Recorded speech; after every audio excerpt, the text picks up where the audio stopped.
Halo, saya Emiliana Putri, mahasiswa di Gitec University. Di sini saya akan memaparkan materi mengenai cloud computing.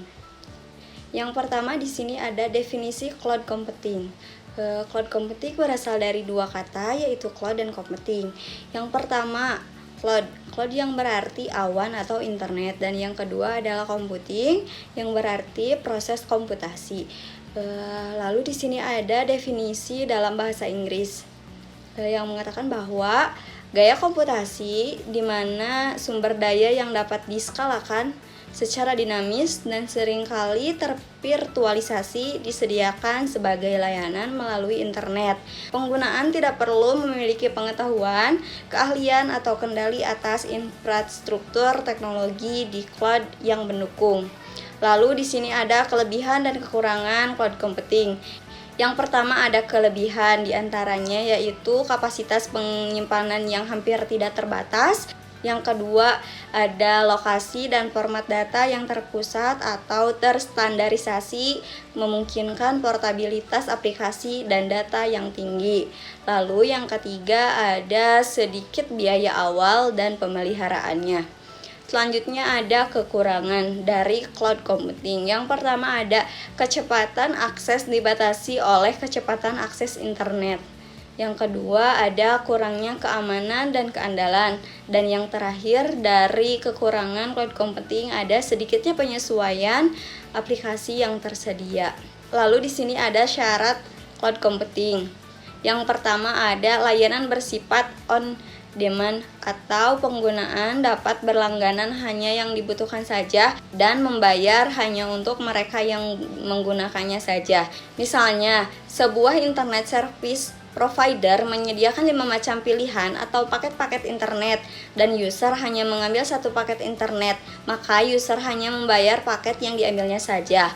Lalu syarat yang kedua yaitu layanan bersifat elastis atau scalable, di mana pengguna bisa menambah atau mengurangi jenis dan kapasitas layanan yang dia inginkan kapan saja dan sistem selalu mengakomodasi perubahan tersebut. Misalnya user berlangganan internet pada yang bandwidth-nya 512 KB lalu ingin menambah kecepatannya menjadi 1 MB, itu bisa saja. Lalu yang ketiga dari syarat cloud computing ada layanan sepenuhnya dikelola oleh penyedia atau provider.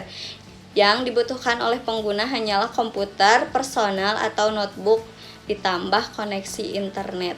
Lalu di sini ada jenis-jenis layanan cloud computing. Yang pertama ada software as a service atau SaaS. Yang kedua ada platform as a service atau PaaS. Yang ketiga ada infrastruktur as a service atau biasa disingkat dengan IaaS.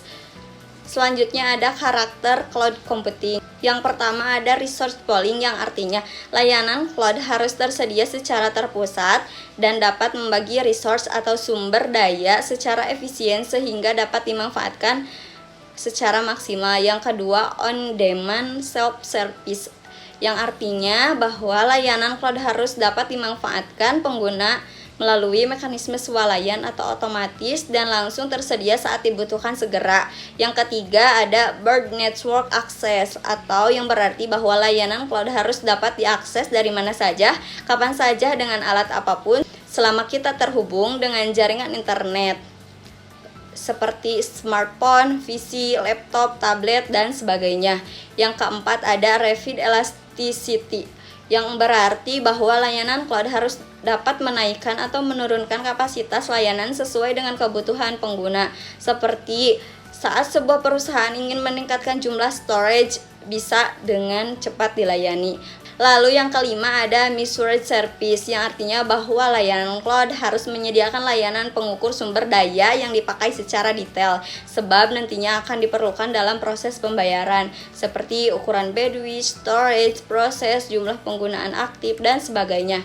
Selanjutnya di sini ada beberapa contoh cloud computing yang biasa digunakan oleh kita semua ya, seperti Google Drive, iCloud, SkyDrive, Dropbox, dan lain sebagainya.